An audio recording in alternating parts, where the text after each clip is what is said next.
Eu não consigo compartilhar, né? Já estamos ao vivo? Uhum. Mas não E- entrou ninguém, entrou a mas- primeira pessoa. E aí, povos, Vamos começar em instantes, vamos ver se Jean entra aí. mais uma live. Vocês estão ouvindo a gente legal? Ele já tá aqui, ó, visualizar. Tem que ir lá. Foi ele? Foi ele. E a gente tem que abrir aqui, né? Tem. Vê se dá certo abrir aí. Mas tem que ser com outro perfil. Deixa eu entrar no perfil dele. Aqui. Ah, pode ser.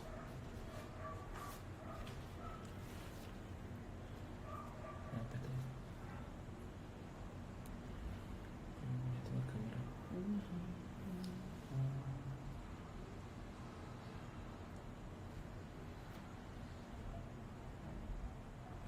Ué. Apareceu o braço dela. Por alguma coisa errada aí. É porque ela bateu e inverteu a câmera. Foi. Foi. Vai me adicionar. Eita, tu vai adicionar mais pessoas. Peraí.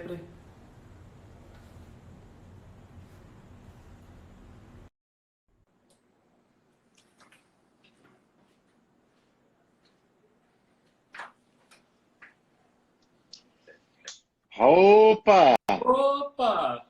Estamos na área. E aí, reverendo? Tudo bem com vocês aí? Prazer estar com vocês.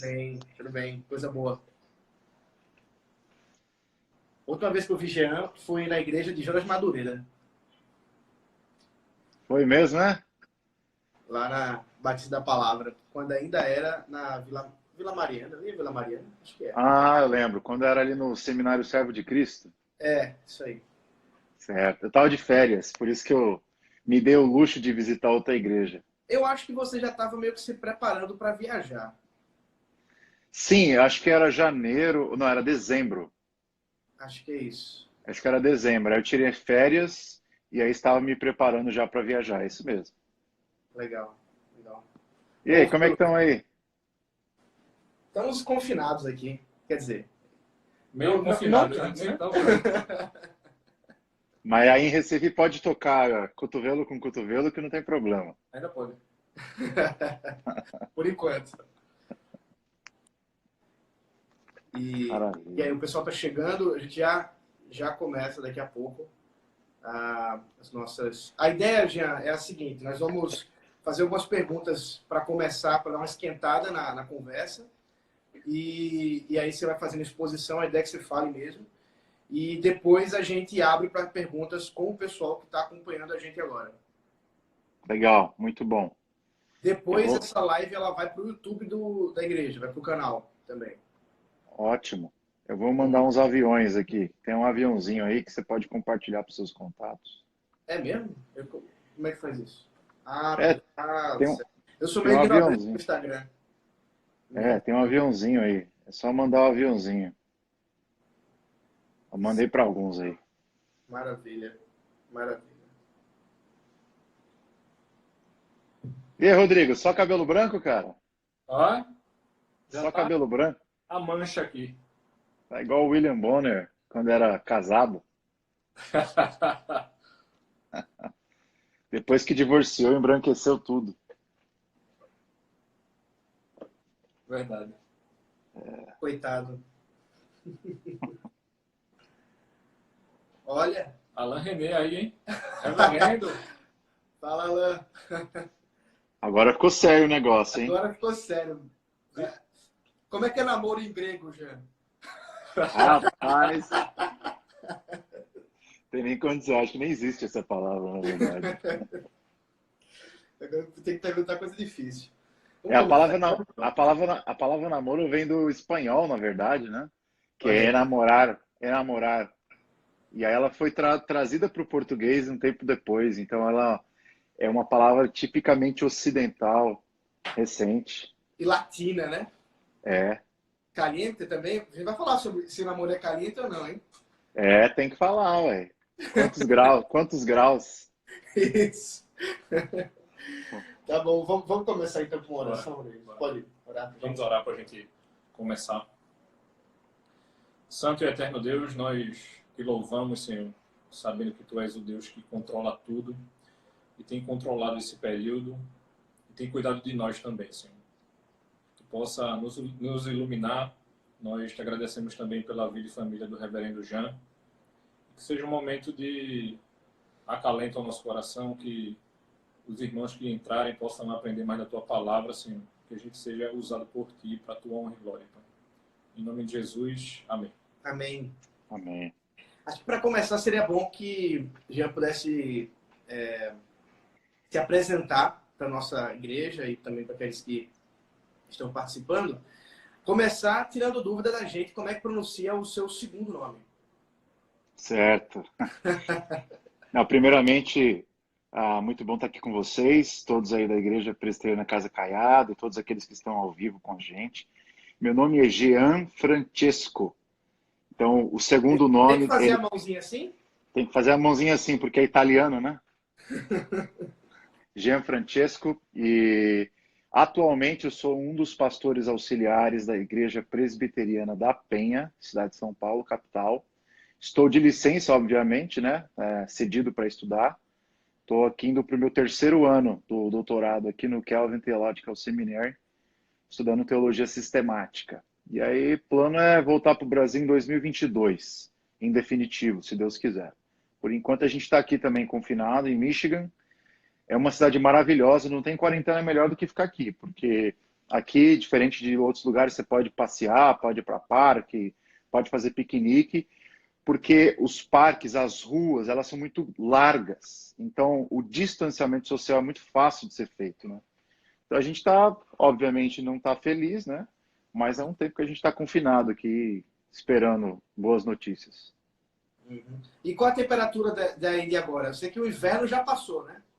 Já passou, mas essa semana está muito atípica, né? Porque fez calor, bateu 15 graus essa semana, acho que foi a máxima, e nevou 3 dias seguidos.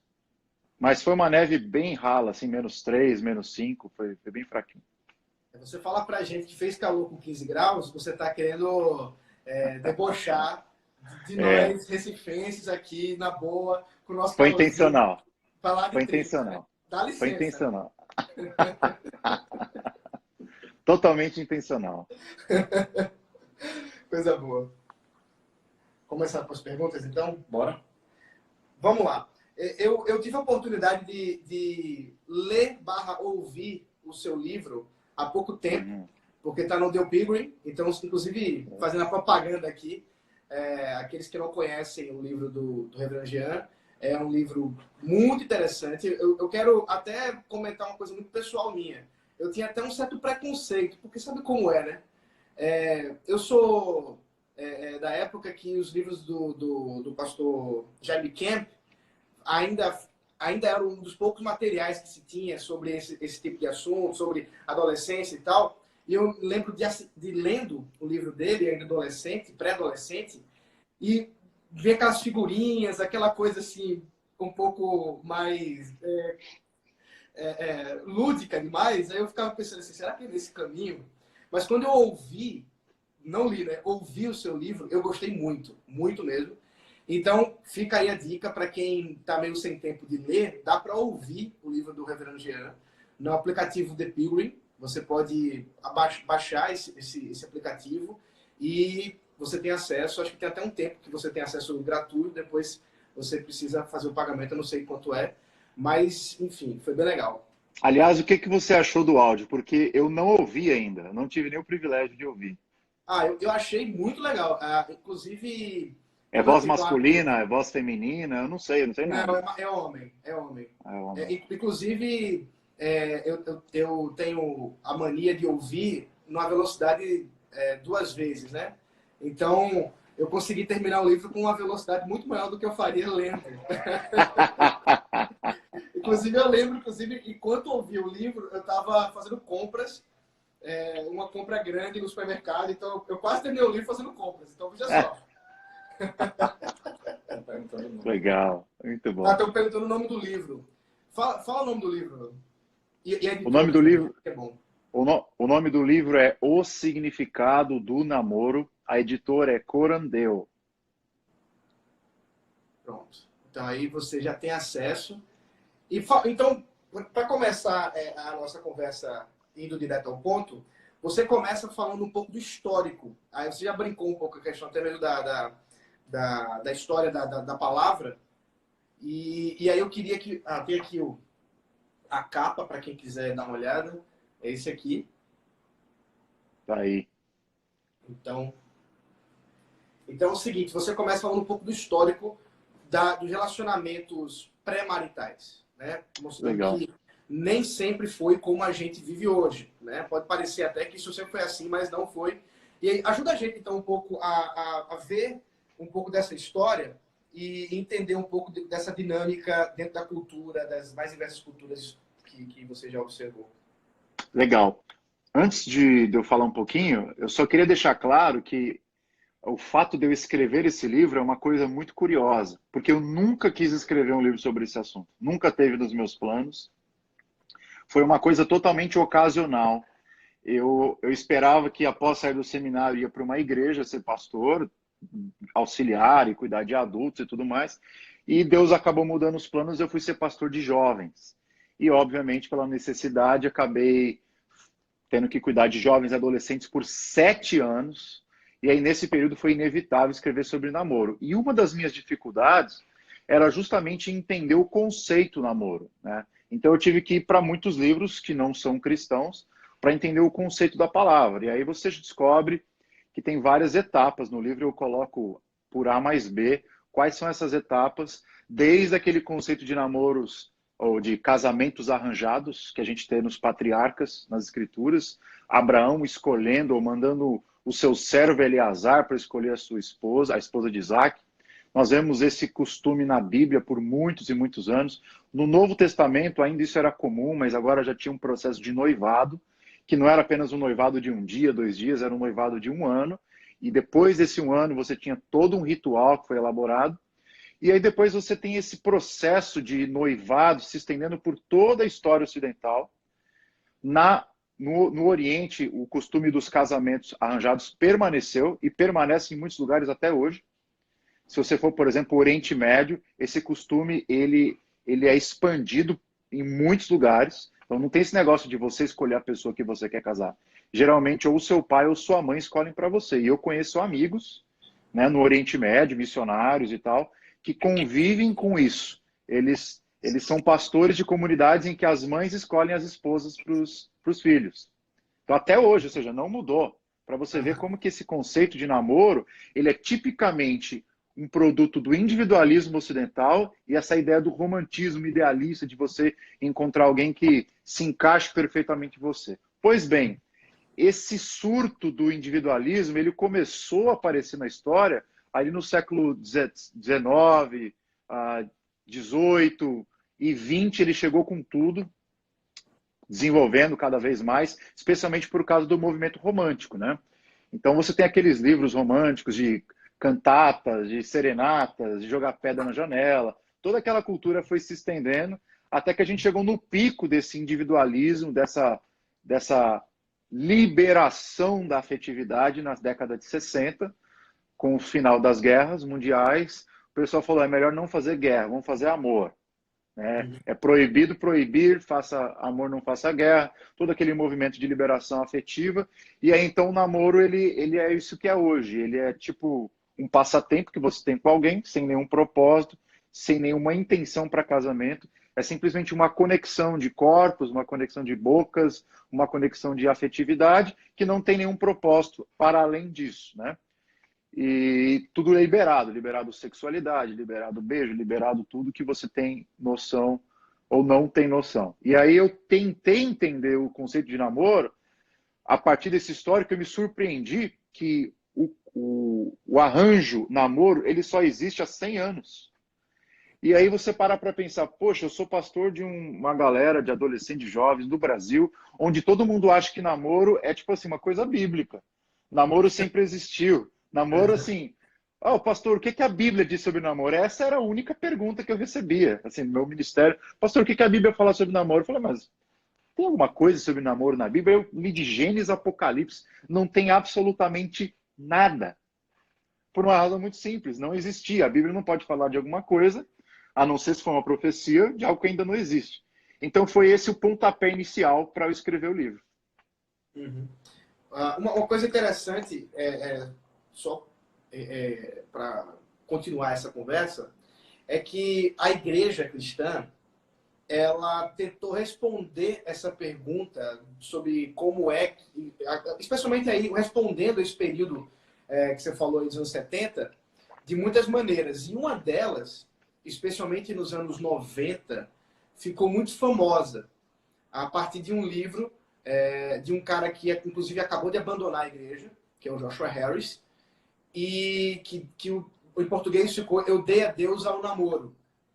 E uma das coisas que eu achei legal no livro, já dando um spoiler bem pesado, mas a nossa conversa vai ser um spoiler pesado, é que você não acompanha essa ideia. Sim. E eu queria que você pudesse falar um pouco sobre essa questão dessa resposta da igreja cristã, que foi chamada de corte, né? A ideia do namoro corte, de não pode beijar, não pode pegar na mão, que ficou muito forte dentro da igreja cristã e especialmente por conta dessa influência do livro do Joshua Harris. O que você acha disso e qual os benefícios e os malefícios que isso trouxe para a igreja evangélica? Muito boa pergunta. A primeira coisa que eu diria sobre o livro é que é um bom livro. Apesar do autor ser um apóstata, né? O cara saiu da igreja e virou a cabeça. Continua sendo um bom livro, tem muita coisa positiva. O que eu encontrei nos meus estudos, nas minhas pesquisas, é que existem 3 abordagens para o namoro. A primeira é como se fosse um pêndulo. A primeira opção é a opção mais viável para a cultura. É o namoro, vou usar categorias do Richard Niebuhr, é o namoro da cultura. Ou seja, você faz tudo aquilo que a cultura permite você fazer. Ou seja, sexo, intimidade, sem planejamento para casamento. Assim, vai, segue suas emoções, segue sua paixão e deixa queimar, deixa a temperatura bater os 40 graus. A segunda opção, que é o namoro contra a cultura, eu colocaria no outro extremo do pêndulo, que é a opção da corte, que é você só pode namorar na presença de pais, parentes, e você não tem contato de intimidade com a boca, você male tem alguma relação de intimidade, carinho, você tem que passar um período, às vezes, de isolamento da pessoa, numa oração transcendental, esperando que Deus te responda. Então, isso, cara, você não tem ideia quantas pessoas eu recebo no meu inbox no Instagram, praticamente todos os dias. Porque quando você escreve sobre alguma coisa, você acaba, enfim, dialogando com muita gente que está passando por essas questões. Eu recebo gente que fala que está com o namoro em crise de corte todos os dias. E, recentemente, uma amiga da minha esposa veio me procurar porque ela estava com esse problema. O pastor dela deu uma ordem que ela tinha que ficar 6 meses namorando à distância. Vivendo, assim, próximos, mesma cidade, mas namorando à distância, só orando para Deus confirmar o que ia acontecer. Muito bem, você tem esses conceitos de, tipo assim, ficar longo período de tempo sem a pessoa, sem beijo, com propósito de casar. O que eu acho que não é necessariamente um problema, eu acho que é uma opção, só que eu acho que é uma opção que está muito distante, na minha opinião, do que é a igreja brasileira, e eu acho que tem um quê de legalismo nisso aí também. Então, o que eu tentei fazer? Eu tentei encontrar algum mecanismo para entender como que o namoro pudesse se encaixar dentro de uma perspectiva cristã, que não fosse da cultura, que não fosse contra a cultura, e ao mesmo tempo que não fosse uma síntese, por assim dizer, né? Se comprometer. E o que eu fui buscar, então, era o padrão de intimidade que a gente encontra na escritura. Então, por exemplo, nas culturas orientais, o beijo, eu até tentei esboçar a teologia do beijo na escritura. O beijo é uma expressão de carinho, não necessariamente é uma expressão de carinho entre casados. E a partir disso, né, pegando provérbios e tudo mais, eu falei, poxa, a corte, eu acho que ela é muito extremista por um lado, e ela é muito datada. Ela é uma resposta cristã para um problema específico, mas ela é muito datada. Ela foi elaborada no tempo e no espaço. Enquanto você tem o namoro da cultura completamente longe dos padrões bíblicos, a prostituição. E aí, então, eu tentei fazer essa relação do que seria um namoro minimamente cristão, minimamente aceitável, que tivesse como propósito o casamento. Foi aí que eu cheguei na ideia do namoro como esse ensaio para o casamento. Então, o namoro cristão nada mais é do que esse trajeto que um homem e uma mulher fazem, que eu acho que deve ser curto, deve ser intencional, deve ser com propósito. Esse trajeto de independência paterna, esse trajeto de conhecer o outro, de casar os sonhos, para que assim eles possam chegar no casamento. Não como um passatempo, não como, enfim, ficar juntos sem propósito, mas como um ensaio para o casamento, que algumas intimidades são permitidas, entre elas, na minha opinião, o beijo, o toque físico, desde que esse beijo, estoques físicos, não se configurem em preliminares. E eu acabei escrevendo o livro na época que eu estava namorando. Então foi interessante, porque aquilo que eu estava escrevendo era basicamente o que eu estava vivendo. E eu percebi que era possível você ter um namoro intencional, curto, e que você tivesse uma intimidade limitada, sem transgredir a lei do Senhor, e pudesse casar. Então eu namorei 2 anos, noivei o terceiro e casei. Eu acho que é uma metodologia diferente das duas que eu apresentei. Eu acho que é uma metodologia que não fere os princípios da palavra, na minha opinião. Já, como é que a gente poderia pensar, né? Se é que a gente consegue responder isso de maneira rápida? Quais seriam os princípios do namoro cristão? Se a gente pudesse tentar responder isso de maneira sucinta. Legal. Eu encontrei um texto bíblico, que é o texto bíblico chave da Escritura para falar sobre relacionamentos. É o texto do Antigo Testamento, é o texto citado por Jesus no Novo Testamento e é o texto aplicado pelo apóstolo Paulo nas questões de relacionamentos, que é Gênesis 2:24. E ali em Gênesis 24 a gente tem uma série de princípios, né? Portanto, deixa o homem pai e mãe, une-se a sua mulher, tornando-se os dois uma só carne. Eu encontro pelo menos 3 princípios basilares ali que eu tentei enquadrar um namoro. Número 1, que responsabilidade precede relacionamento. Deixa o homem, pai e mãe, e então se une.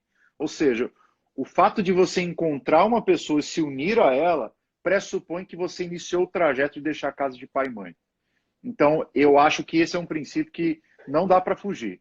Quer começar um namoro? Tem que começar quando você já tem uma responsabilidade mínima, já tem uma maturidade, sei lá, basilar, já começou o trajeto de sair da casa dos pais. Eu incluiria aí uma pessoa que tenha iniciado o seu trajeto financeiro, tem um trabalho, uma pessoa que tem uma maturidade espiritual mínima, uma pessoa que tem valores e por aí vai. Segundo princípio, une-se a sua mulher. Ali tem 3 palavras, né? Une-se, a ideia de casamento, sua, pronome possessivo feminino, a ideia de pertencimento, mulher. Ou seja, é heterossexual, é a ideia de você se unir com alguém com um propósito último de casamento. Para você dizer, é minha e eu sou teu. Então, o segundo princípio é, o namoro, ele precisa ser um trajeto que tem como objetivo primário tornar-se uma só carne, se casar, e aí tudo tem que culminar para isso. Então, um namoro, tive vários exemplos disso no meu ministério. O cara estava namorando 12 anos com a menina, e 12 anos para mim é um tempo longuíssimo para você namorar uma pessoa por razões óbvias. Você faz tudo, de tudo, com tudo, de todos os lugares, de todos os ângulos. Enfim, não preciso dar exemplos aqui. É um negócio muito complicado de você casar com santidade. E aí eu conversava com algumas pessoas, elas diziam o seguinte, pastor, olha, a gente está pensando em casamento, a gente queria uns conselhos aí do Senhor para o nosso namoro. Eu falei, ó, se eu puder ajudar em alguma coisa, fala aí o que vocês precisam. A gente está pensando aqui na data que a gente vai casar, né? A gente tem 12 anos de namoro. Eu tô com 27, ela tá com, sei lá, 26, nós começamos a namorar muito cedo, e pelos meus cálculos aqui, a gente vai namorar daqui 7 anos. A gente vai casar daqui 7 anos. Falei, qual a sua opinião? A minha opinião é que vocês terminem o mais rápido possível. Tá, vocês estão loucos, vocês estão de brincadeira comigo, né? E aí eu perguntei por que vocês querem esperar tanto? E aí o cara vem com aquela ladainha de sempre. Ah, porque eu quero atingir minha estabilidade financeira, eu quero ter o meu doutorado, eu quero ter um trabalho, enfim, que me coloque em projeção no mercado financeiro, e eu quero ter minha casa própria, e toda aquela coisa que a gente sabe que não precisa para casar. Não tem um texto na Bíblia que diz isso. O único critério para casar na Bíblia é você querer e você ter o mínimo para sustentar a sua família. Não o máximo, é o mínimo. Ou seja, é você ter um trabalho e você conseguir sustentar a sua família de forma bem simples, pagando um aluguel, sei lá, dando comida na mesa, dando roupa para todo mundo, tá ótimo. E aí, quando você fala um negócio desse pro pessoal da igreja, e as igrejas presbiterianas, a gente sabe, tem uma condição financeira um pouco maior, o pessoal assusta, mas assusta porque não teve esse mínimo de escritura, Gênesis 2:24, por exemplo, para raciocinar que um namoro que Deus curte é um namoro curto. Não tem como não ser. Então tem que ser um namoro curto. Tem que ser um namoro com propósito. E aí esse é o segundo princípio. Que o namoro, como ensaio para o casamento, ele tem que ser um namoro já pensando na união. E o terceiro princípio é que intimidade é uma confirmação do compromisso. Vocês estão dando risada com os comentários aí, é? Muito. Eu estou olhando só de longe aqui. Não, é se você olhar, você se concentra. O terceiro princípio é que a sexualidade é uma confirmação, é um selo, até uma linguagem sacramental aqui, é um sinal e selo da união de compromisso que vocês fizeram. E, portanto, a sexualidade ela tem um lugar no casamento como confirmação de tudo aquilo, ou seja, você não pode usufruir disso antes, porque senão você não vai sinalizar e não vai selar nada, você vai obstruir o selo, você vai adulterar um compromisso que você nem tem. Então esses são os três princípios. A partir deles, Rodrigo, eu construí todo o livro, todos os capítulos. Namoro na adolescência, o namoro descartável de hoje em dia, relações entre crentes e incrédulos, relações de intimidade, tudo isso está sustentado nesses três princípios aí. Me parece que tem uma coisa importante dentro dessa questão do namoro como uma função quase que recreativa, que é a ideia da pessoa certa. E a pessoa, então, ela vai namorando com várias, até que ela finalmente ache a pessoa certa. E eu queria que você pudesse nos dizer aqui, finalmente, existe a pessoa certa? Cara, é muito bacana. Eu trabalho isso no livro e recentemente eu gravei podcast, escrevi texto, um monte de coisa sobre esse assunto, né? Porque muita gente me pergunta sobre a soberania de Deus. Pastor, se Deus já predestinou todas as coisas, então eu tenho uma pessoa certa para mim, e se eu não casar com ela, eu vou estar indo contra o destino que Deus já predeterminou, e a pessoa entra numa piração, cara. Foi um negócio tão maluco que eu tinha um cara na minha igreja que ele era apaixonado por uma menina. Mas assim, era perdidamente apaixonado. E ele uma vez disse para mim, pastor, se eu não casar com aquela menina, eu não vou casar com nenhuma. E aí, assim, eu não sou profeta no sentido de ser vidente, mas quando você vê a menina muito bonita, com um cara muito feio, e sem atitude, e sem dinheiro, eu não preciso ser profeta para dizer que aquilo nunca vai acontecer. Então eu falei, cara, se você acha que ela é a única mulher certa para a sua vida, então você nasceu para ser celibatário. Porque ela não vai casar com você, pode ter certeza. E dito e feito, ela tá noiva de outro cara. Aquele cara, assim, o cara tá fora do baralho há muito tempo. Uhum. Isso é um conceito que, assim, parece que tá impregnado na cabeça das pessoas por falta de leitura bíblica, cara. Porque não tem nada a ver com doutrina da eleição, não tem nada a ver com doutrina dos decretos. Isso é puro romantismo barato, puro platonismo grego, aquela ideia de que existe uma cara metade, aquela ideia de que existe metade da laranja, aquela ideia que existe em todo o universo uma pessoa exatamente compatível com você, que pode estar agora, nesse exato momento, no Japão, na Indonésia, na China, e você tem que procurá-la. Isso, cara, isso aí é livro de romântico, e assim, não é Bíblia. A Escritura, ela tem uma coisa só para dizer para você que está em busca de uma pessoa.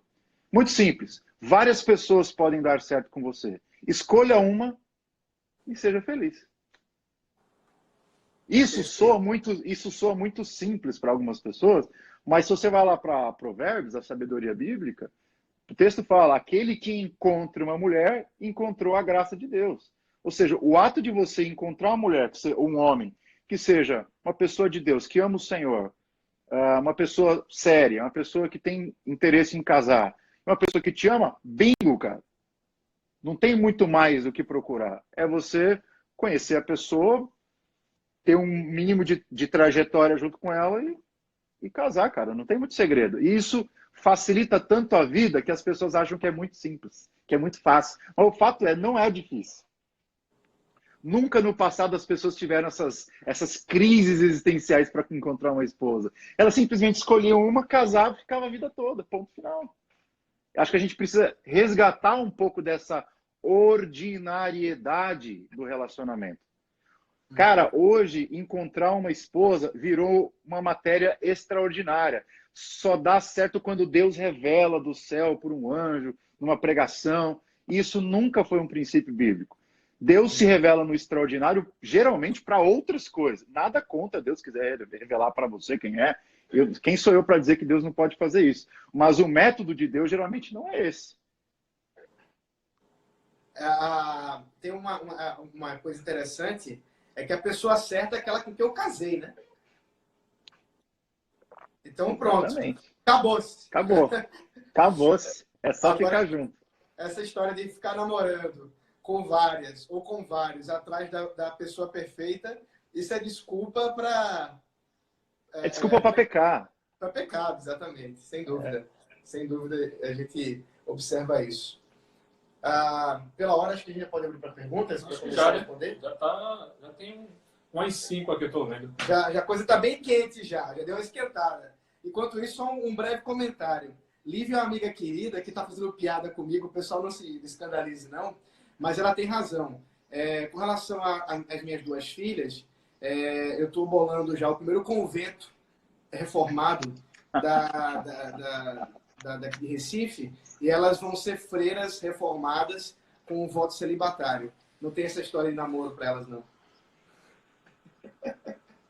Dor de cabeça, hein, que você tá arrumando, hein? Vamos lá. Tem algumas perguntas aqui. Vai, Rodrigo, manda aí. Vou pela ordem ou vou pela... Vai pela ordem, a que você achar. Que daqui eu não consigo ver, não, minha miopia não está deixando. Primeira. Legal. Você quer ler a pergunta aí? E eu respondo? Tá aparecendo aí para você? Tá aparecendo aqui para mim. Então faz a leitura aí. Existiria uma idade ideal para iniciar um namoro? Legal. Essa é uma questão que eu também trabalho no livro, porque trabalhando com adolescentes e jovens, a primeira coisa que o cara fala para você é: pastor, tô gostando de uma menina aí da igreja. Imagina, uma igreja como a nossa. A minha igreja tinha muita mulher bonita. Não é à toa que eu casei com a mais bonita delas. Eu fui rápido. E é isso que eu digo, cara. Você tem que ser rápido no gatilho. Uma igreja grande, cheia de mulher bonita, os caras ficam loucos, cara. Os caras ficam loucos. E aí teve um rapaz, inclusive, que o rapaz tinha 12 anos, gostava de uma menina de 14, e o cara tava doido para namorar com ela. Eu falei: pastor, qual que é a idade? É 13? É 14? É 15? Eu falei: cara, é a idade que você consegue pagar a conta de um almoço. É a idade que, por exemplo, você consegue dar um presente de aniversário para ela, um presente de Dia dos Namorados. É a idade que você tenha uma mínima condição de conseguir sobreviver um mês ou dois sem a ajuda dos seus pais. O cara entrou numa crise. Falou: que é isso, pastor? Você não fala assim comigo. Se for depender desse critério, eu vou começar a namorar só com 21. Pois foi com 21 que eu comecei a namorar com a minha esposa e casei. Depois com 23, 24. Só que o cara entrou no parafuso. Então quer dizer que eu não vou poder namorar até lá. Eu falei: cara, não é isso que eu estou dizendo. Eu estou dizendo que tem alguns critérios. Responsabilidade precede relacionamento. Se você tiver a fim de relacionamento, vai arrumar um trabalho. Mas tinha 12 anos. Adivinha? No dia seguinte, o telefone toca. O pai do cara. Ô pastor, que história é essa, pastor? Você está incentivando o trabalho infantil? Trabalho escravo? Você está incentivando o menino a parar de estudar? O menino chegou aqui em casa falando que não quer mais ir para a escola, quer trabalhar, quer virar mestre de obra. O pai dele tinha uma marcenaria, né? E aí o cara entrou num parafuso, né? E aí ele falou: pastor, o que é isso, pastor? Eu quero que o meu filho faça faculdade e só depois que ele termina a faculdade que ele começa a trabalhar. Aí eu perguntei: ô pai, com quantos anos o senhor começou a trabalhar? Falou: pastor, na minha época, a gente começava a trabalhar com 10 anos, com 11 anos. E com 12, 13 anos eu já pagava as contas em casa. Eu que mandava e tudo. Eu falei: você acha que isso te fez bem ou te fez mal? Falei, isso me fez bem. Falar, o que você quer, o que você acha que foi bom para você, você não quer para os seus filhos? Você quer que eles sejam uma almofadinha até os 23, os 24? Ele ficou com um nó na garganta tão profundo que ele falou assim, tá bom, vou conversar com ele. Semana seguinte ele falou, olha, inscrevi um moleque lá na marcenaria, vai começar a trabalhar ano que vem. Aí imagina, o cara tinha 13 para 14 anos, passou um ano, eu achei que ele nem ia gostar mais daquela menina. Passou um ano, ele continuava gostando daquela menina. Falou, pastor, vou começar a trabalhar. Vou começar a trabalhar. Agora eu tô com 14 anos. Adivinha, 1º de janeiro, nem lembro, era 2000 alguma coisa. O cara me manda uma selfie pelo WhatsApp. Ele, a menina do lado dele, na fachada da marcenaria e a legenda. 1º dia de trabalho, 1º dia de namoro. E aí o cara começou a namorar com 14 anos, trabalhando. Adivinha, casou com 19. Olha só que legal. Casou com 19. Por quê? E hoje o cara, ele não apenas casou com 19, ele tá tocando a empresa do pai com 19 anos. Olha só. Esse exemplo foi tão profundo na nossa igreja que a maioria da molecada começou a trabalhar. E os pais me deixaram loucos. Pastor, como que pode uma coisa dessa? Vai por mim que vai abençoar a sua família. E hoje, cara, graças a Deus, mesmo eu estando 2, 3 anos longe, a quantidade de gente casando em relacionamentos saudáveis, ela é exponencial por causa desse princípio. Não tem problema você querer namorar. Não tem problema você querer casar cedo. Problema nenhum. Problema é você querer ter um relacionamento se você não tem os critérios básicos. Então, eu não tenho idade ideal para namorar e nem acredito que exista. Tem cara de 30 anos, por exemplo, que não trabalha, que não tem maturidade, que vive jogando videogame. Você acha que eu vou indicar uma menina da minha igreja para namorar esse cara? Então fica aí a resposta. Boa. Mais uma pergunta. Bora, próxima. Segura aí, tem mais pergunta. Segura aí que eu não passo manteiga não, hein? Eu vou direto. Eu vou rasgando. Lá vai.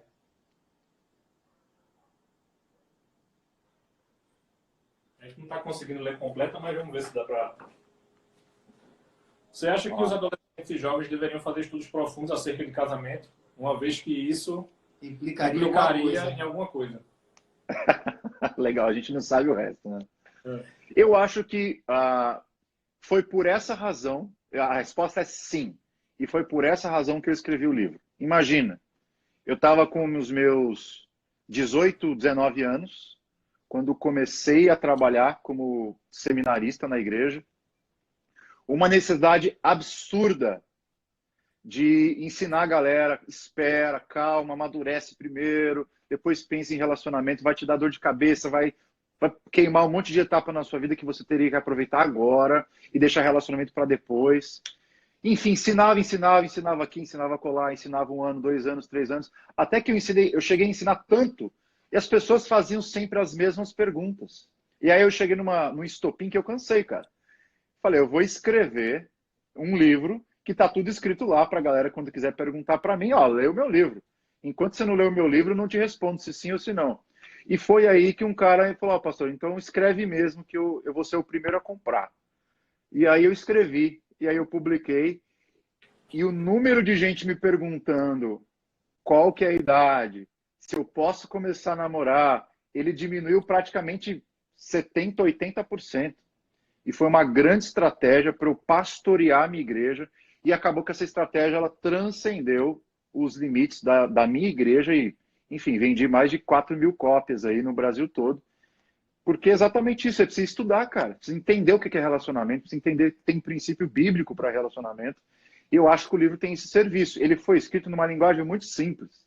Não tem linguagem teológica, ele é linguagem direta ao ponto, para a galera, o cara de 12, 14, 15 anos conseguir entender. E não apenas eles, mas para os pais também.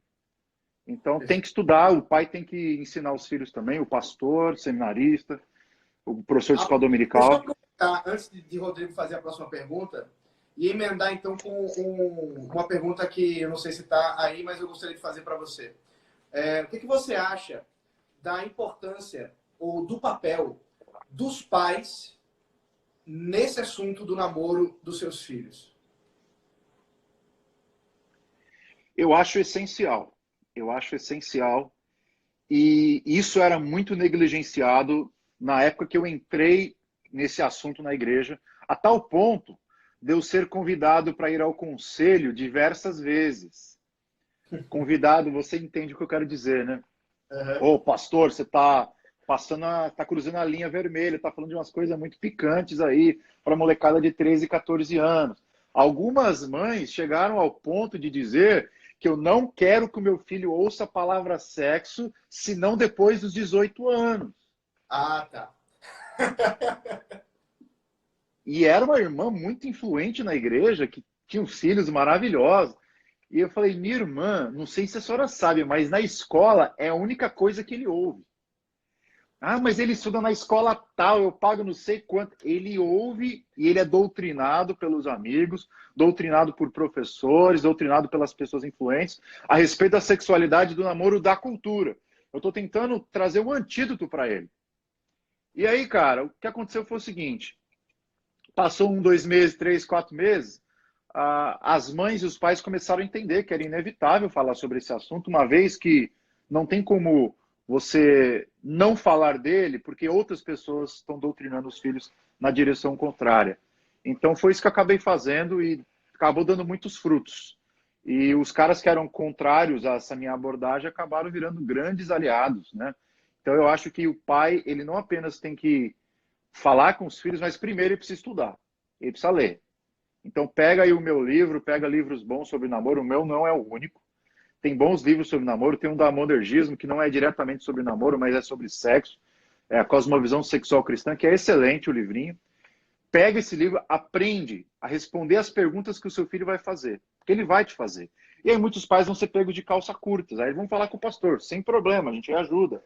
Mas o ideal é que você se prepare para aí sim responder as perguntas dos seus filhos.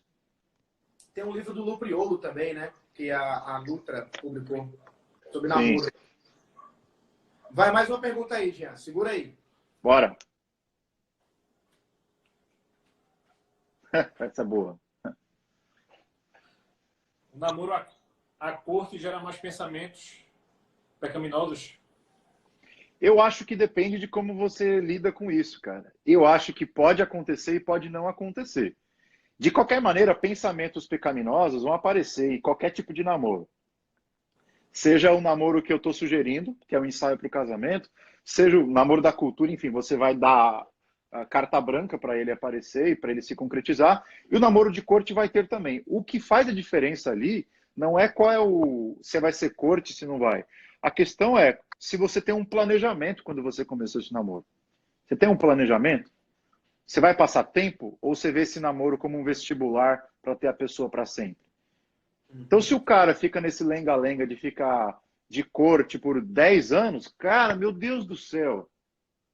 Óbvio que a mente dele vai ser uma fábrica de besteira.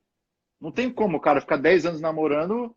E aí eu cheguei, cara, e assim, eu vou abrir o jogo para vocês.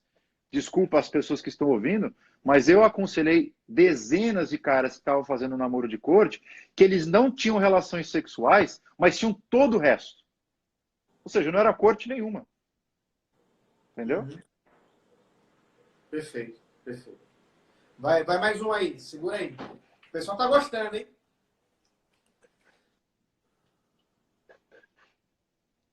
Espera aí. Vamos ver aqui.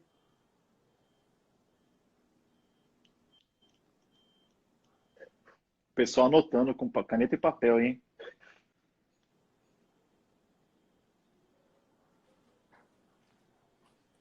Olha aí. Essa você até já respondeu, mas se quiser dar uma reforçada. Certo, eu acho que tem uma coisa que eu posso acrescentar aí. Fala aí, Rodrigo. Deixa o Rodrigo ler. O senhor acredita que Deus predestina pessoas uma para a outra? Sente que Deus já predestinou tudo? Eu acho que, assim, para responder essa pergunta, a gente tem que ter bem claro na nossa mente que existe uma distinção que a gente precisa fazer quando fala da soberania de Deus. Você tem a vontade preceptiva de Deus, que é a vontade de mandamento, é a lei de Deus que ele deu para nós, para o nosso uso, e você tem a vontade decretiva. Qual a diferença de uma e de outra? É muito simples. Uma é revelada. Deus diz para nós qual que é a vontade dele. A outra é secreta, a gente só sabe quando ela se revela na história. Então, para mim, não interessa se Deus já sabe quem é essa pessoa ou não. Para mim, não faz diferença nenhuma. A minha função não é seguir a vontade decretiva de Deus, por uma razão muito simples. Eu não sei qual é a vontade decretiva. Eu só conheço a vontade revelada. Então, óbvio, se Deus te chamou, se Deus escreveu a sua história para você ser uma pessoa casada, ele já tem uma pessoa para você. Agora, isso não significa que eu tenho que basear a minha busca na vontade decretiva. Não, a minha busca tem que ser a partir da vontade preceptiva. Eu tenho que buscar os preceitos que estão revelados e aí sim dar o meu melhor. E cremos que o Senhor e o Espírito Santo vão nos guiar no processo e a vontade decretiva e a vontade preceptiva, se assim Deus permitir, elas vão se encontrar no meio do caminho. Perfeito. Maravilha. Vamos mais uma aí. Acho que já tem pouco tempo, hein? Senão vai cair a live. É. Eu vou escolher mais uma ou duas aqui, porque algumas são, são repetidas. A gente tem que dar uma lidinha pra Tu já falou.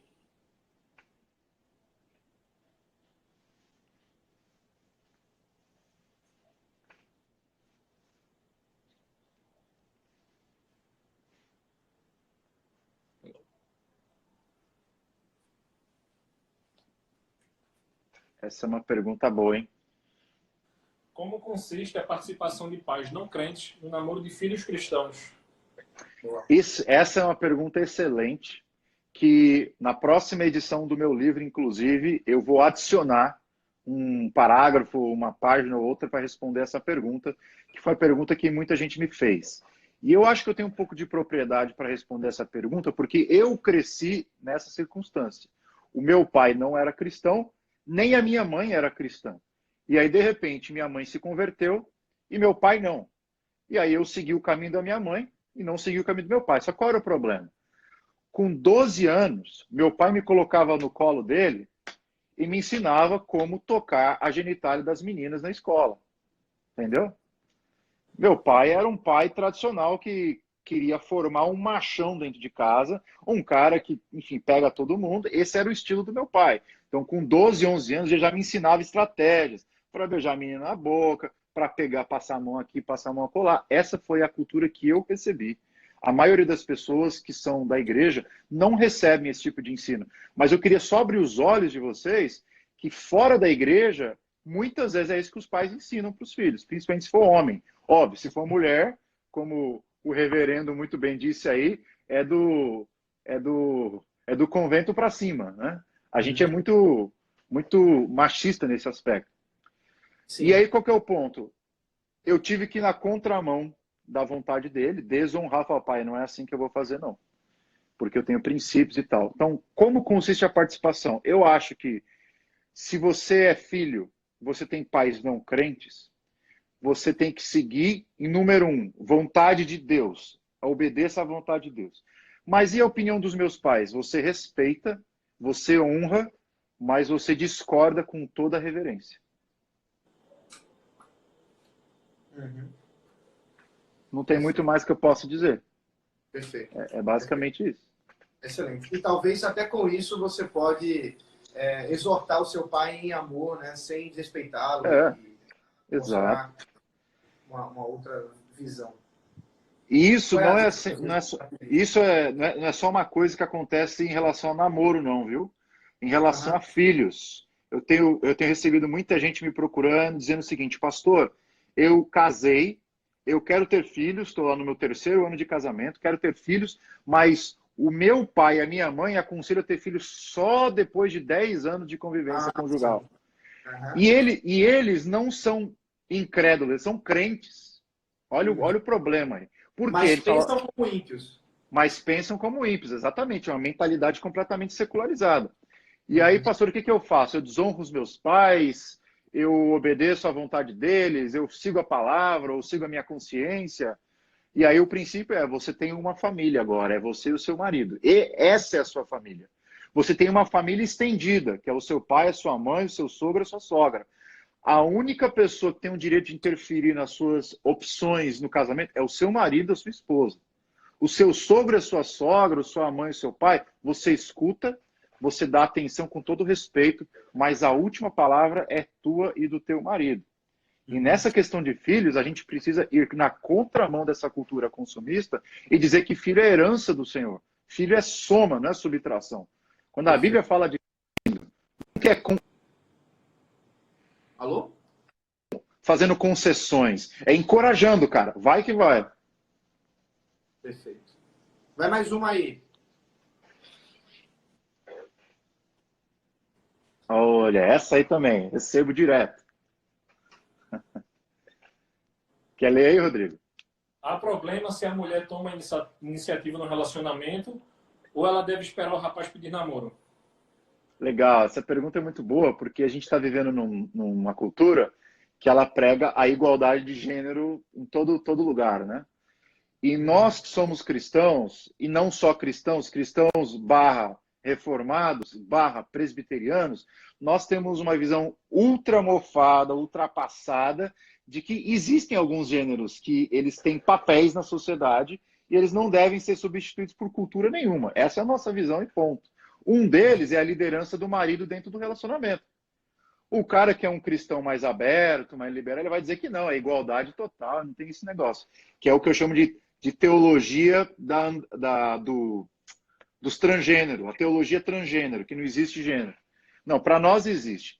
Por causa de existir liderança no casamento entre o marido e a esposa, eu creio que no namoro, não que isso deva ser levado com a ferro e fogo, mas deve ser sinalizada de alguma maneira. Até porque a nossa teologia é monergista.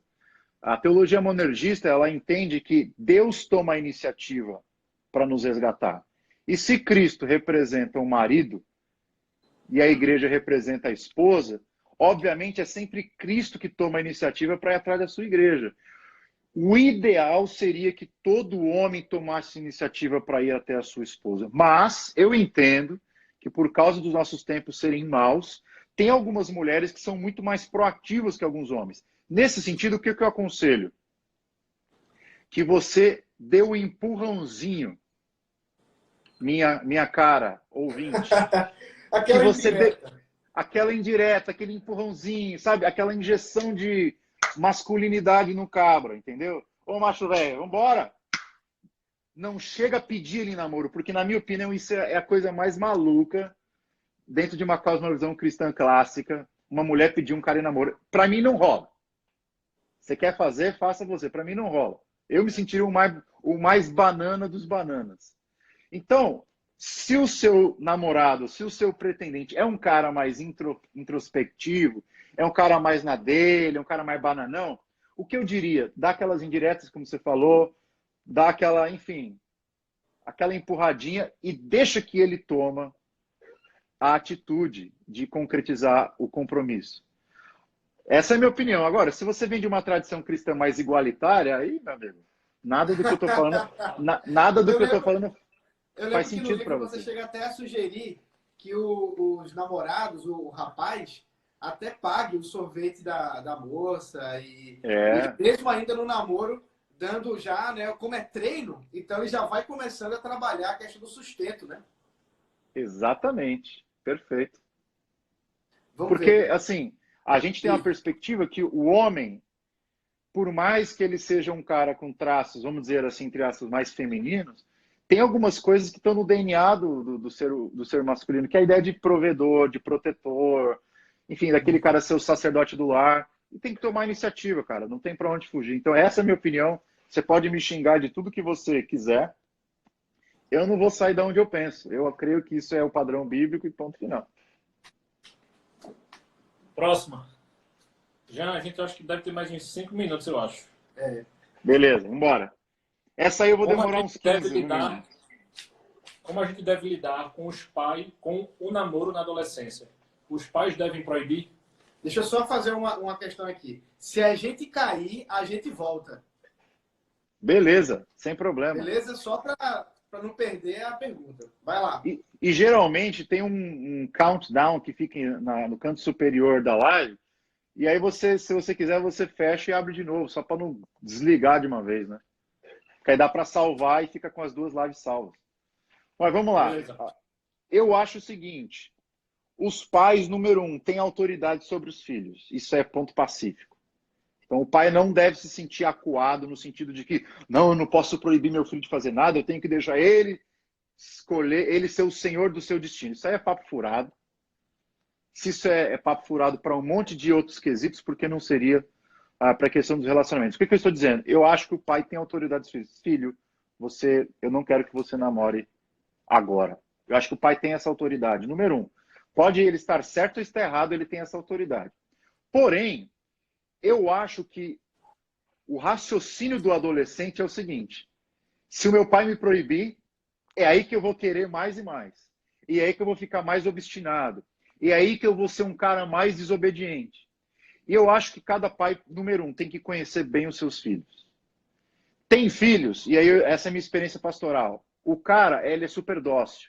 O que o pai fala, ele vai obedecer, ele vai abaixar o topete e vai seguir a vontade do pai, porque ele é um cara que tem o que a Bíblia chama de espírito ensinável. Agora, tem uns outros caras, cara, que tem aquela síndrome de Adão. Falou que não é para comer, é aí que ele quer comer mesmo. A árvore do conhecimento do bem e do mal. Tem pais, eu já vi isso acontecer, o cara falando não, e não explica por quê, e não dá as razões, e não mostra de forma concreta, aí o cara vai namorar escondido. Aí o cara vai dar trabalho, vai fazer sexo, sem que o pai saiba. Então eu acho que tem a questão da autoridade, mas a questão da autoridade precisa vir aliada da conversa e da persuasão. Então essa é a minha opinião. Eu acho que a menos que o filho tenha uma autoridade, uma responsabilidade mínima, vamos supor que estou falando de um cara de 16 anos, 17 anos, eu acho que o cara pode começar um namoro, desde que ele siga os critérios que a gente falou anteriormente. Não é o ideal, mas eu não colocaria uma barreira se os critérios fossem cumpridos. O pai precisa trabalhar a questão da autoridade e da persuasão, e não ser um banana que permite tudo também de qualquer jeito. Né? Perfeito. A gente pode encerrar? O que você acha? Acho que a gente vai encerrar agora, então. Foi muito bom o papo. Agradecemos de coração aí, reverendo, pela oportunidade de ouvi-lo. E o pessoal está querendo mais, eu tenho certeza. Mas a gente pode retomar, trazer você de novo aqui conosco.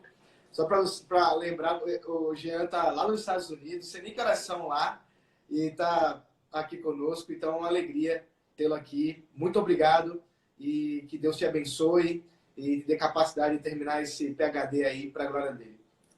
Amém. E, pessoal, vocês que fizeram essas perguntas, se você quiser ter respostas um pouco mais profundas, que aqui a gente faz, é só bate e pronto, aqui é ping-pong. Se você quiser ter uma resposta um pouco mais robusta, sólida, dá uma olhada lá na Amazon, tem o meu livreto lá para você dar uma lida e tirar suas dúvidas. Uma linguagem muito direta ao ponto. Ou se não, adiciona meu Instagram aí, @ojeanfrancesco, vem no inbox, tá todo mundo de quarentena aqui, não estou com a mínima vontade de escrever artigo, quem sabe eu respondo a tua pergunta no privado. Já, meu irmão, obrigadão pela disponibilidade. Um abraço na Gesier, um abraço no pequeno. Deus abençoe vocês e até a próxima, meu irmão. Obrigado. Espero vê-los em breve, pessoalmente.